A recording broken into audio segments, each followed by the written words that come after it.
Господин Ивановски, вишок пари се вишок пари. 29% повеќе се 29% повеќе, можеме ние да дебатираме како е дојдено до нив, меѓутоа мене ме интересира дали мислите дека се трошат како што треба. Дали ќе бидат Ако јас го кажав во македонскиот парламент, господинот Ивановски или госпоѓа Шекеринска ќе каже весела математика, тоа се од 2 години градевте, немојте да ве вратам тоа што направивте. Правевте олигарси. Немојте ве молам. Јас представник на опозицијата, ви молам кажете го вашиот концепт, не без нервоза. Веќе вашиот животен стандард паѓа.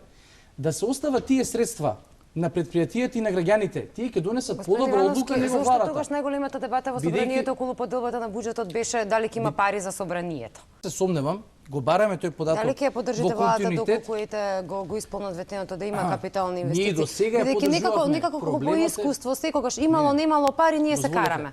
И доколку хигиената била на високо ниво, овие работи не би се случиле, зборувам за бактеријата. Да, секако. Интересираат само да научат како да шминкаат или се интересираат и како сигурно да шминкаат. Јас знам дека вие предупредувате и имате и посебни часови за тоа како сето тоа како треба да изгледа приборот за шминкање, колку редовно треба да се чисти, менува и така натака. Колку е сенсот кај твоите ученици за тоа?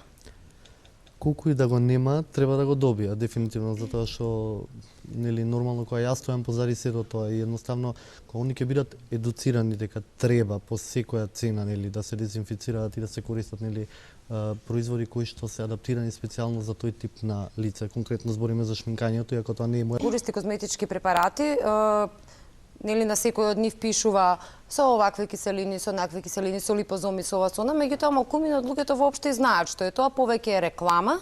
Ако е со липозоми, значи е нешто добро, меѓутоа половина од луѓето кои што ја купуваат таа крема не знаат што се тоа липозоми. Докторе, колку можат штета да направат овие состојки? Бидејќи нели секој е за посебна генерација, не се. Јас морам овде да кажам, овде кај нас е све upside down дефинитивно.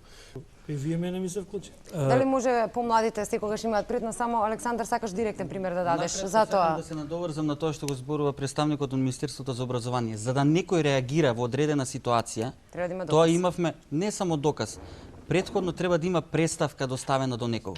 Ние, како Сојуз на студенти, многу пати бевме критикувани зашто не превземаме некакви интервенции или зашто не реагираме бурно на тоа. Тоа од кога почнавте да работите досега, дали имавте искуство дека тргна на лоша работата со приватните универзитети во Македонија? Па добро, првиот приватен фонд универзитет е и пионер во приватното високо образование во Република Македонија.